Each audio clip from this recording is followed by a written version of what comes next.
What's going on, ladies and gentlemen? Welcome back to another solo leveling Arise video. Alright guys, we're going to talk a little bit about Esil, the little demon who can do it all, and she now put fire back on the map. Now listen, I'm going to be real with you guys, okay? If it wasn't for the gimmicks that WOBL had, I don't think this would be a conversation. But hey, you know what? We got to live in the present, and I'm going to eat my words. I said skip Esil. Now all of a sudden, playing around with my pay to win account, because I have her 80-10 obviously, I'm starting to see a big value that she's bringing, not only for the current existing team and in WOBL, but also for the future of Fire. So this is now something we kind of have to, I guess, as content creators and as players, have to get used to, that Netmarble can definitely flip the script on us at any point, right? We all invested in light teams. We all thought light teams are going to be all we need, but clearly that's not the case, and the Fire team does in fact destroy WOBL, normal and easy mode, much faster than the light team, and I'm going to explain to you guys the reason why, and show you guys the reason why, and what makes Esil the kind of the component that allows this to happen. Now, don't get it twisted. She can't do it on her own. She's not a DPS. I want people to understand that she's not a DPS, and there's a reason why her kit is built the way it's built. Okay, sorry guys.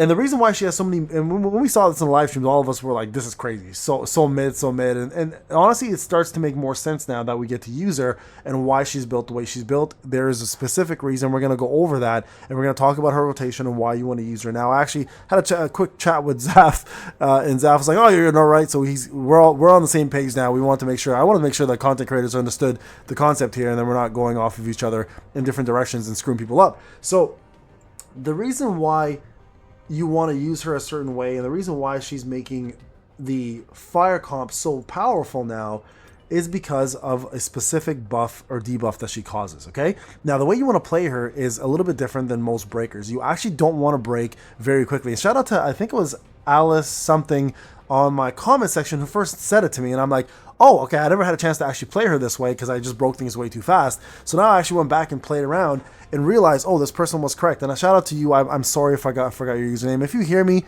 put a comment, say it was me, and I'll say thank you to you as a compliment back. But what really makes her unique is all of these weak breaks and medium breaks are there for a reason. We actually don't want to break quickly with her. You actually want to take your time to break, okay? And the reason why you want to do that is you want to do prey on the weak as the main reason, okay? And this can stack very, very fast and very, very high. Up to almost 100 stacks, as a matter of fact, which increases the target's fire damage taken by 8% and increases the target's damage taken by 8%, period. Crazy amount, okay? And I'm not joking with you guys when I say this. You can stack it so damn much, it gets kind of ridiculous actually at how much you can do it. So how do you stack this, right? That's going to be the question that everyone's going to ask. So the way you do this is you do this right here, the Glorious Wounds and Death Thrush, right? Those are the skills, and Foretold Victory, and then you also have the Stabbing Spikes and the Redeemer's Spearman. So the way this works, right, is you're going to want to do right here. Where is it? Right there. When Esil successfully puts a target into break set, it gains a prey of the weak effect with potency based on the number of prey effects applied. So you want to stack up to 50 times here at A0, but as a matter of fact, you guys can see your stacks up to 50 times. You can actually push this, I believe, even further. Where is it here? Right there, up to 100 times. So you actually want to push this up to 100 times on the opponent. So your goal is not to actually break the opponent. Your goal is to actually keep stacking these until you hit that 100 mark, and then you apply the break state. So with that being said, the actual break gear here is not what you want to do. You actually want to go maybe 4-piece here, and you can do 4-piece like Obsidian here if you want, just for a little bit more DPS output, but I wouldn't go for full 8-piece Greed, because then you're going to break a little quicker, right? So you might want to change this up. Another really good option here for her if you want to stack quickly and to allow even more defense pen on her in general is put Armed here, right? So that's going to give you more attack. It's going to give you guys more defense penetration. And then over here, you guys can put Obsidian as well. So that's two really good options there that can make her very viable. Okay, now the problem with Obsidian though, just keep in mind, it does only work to a certain extent when you have 60% or more MP. She eats through MP pretty quickly. So let me show you guys what I'm talking about here. If I jump into this WOBL, all right, let's just go into this first fight. I'm not going to do the full fight here because we've already done this many times, but I'm going to just show you guys real quick exactly what I'm referring to. okay?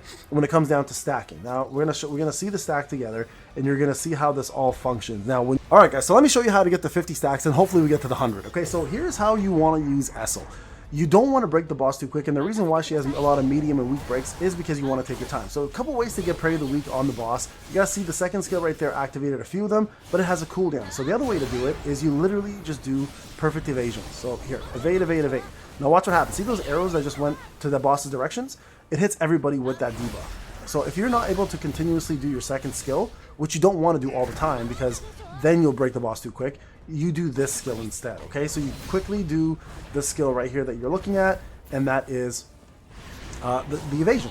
So just evade, and then watch what happens. We have 41 stacks already, right? So you want to get the boss to 50 stacks before you do your actual moves to break. So we're going to go ahead and do this. We'll do our ult. Sorry, guys. Oh!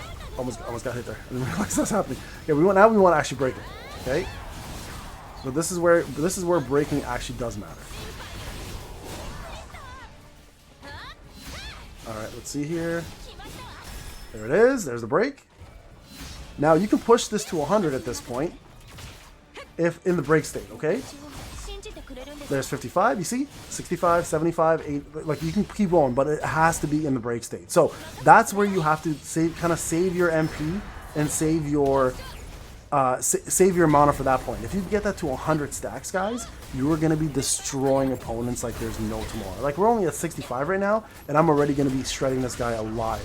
So that's what's going to make the fire team so damn powerful. It makes Esil incredibly strong in any content that's going to have fire-related stuff especially. She's going to make the fire team viable just from that alone. And that's why when Kanai comes out, she's going to make Kanai a complete powerhouse. I have a funny feeling that, you know, the devs kind of knew what they were doing when they brought Thomas out.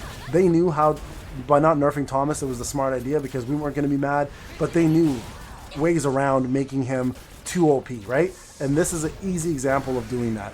Just give Esil what she needs to make the fire team viable, make defense pen as the focus, primary focus of the DPS, and you're rolling. So there you guys go. Esil is in fact going to be a big factor. So you know what's going to end up happening here, guys? I'm not going to lie to you. I told everybody I wouldn't be pulling on my free-to-play, but after playing her on my pay-to-win account, I'm like, you know what? I'd be stupid not to go for her. So I apologize, guys. I'll first have to say it. I'm no longer going to give my opinion on stuff like stuff like leaks and stuff ahead of time. I will hold my reservations until I do full-on testing like I have in the past. But hey, you know what? At least I gave you guys the information you needed to know, and I want to make sure you guys got the proper information before it's too late, and you guys neglect her when, you know, most of you guys might actually want to use her. So again, shout out to that commenter who made that comment, and let me go back and do this. It made a lot more sense, and it definitely shows the power of Esil and what she can bring to the forefront. So yeah, guys, looking pretty damn good now, seriously. And if you're gonna go for Kanai, she might be someone you actually want to go for. All right, guys, thank you so much for watching. I'll see you in the next one. Take care.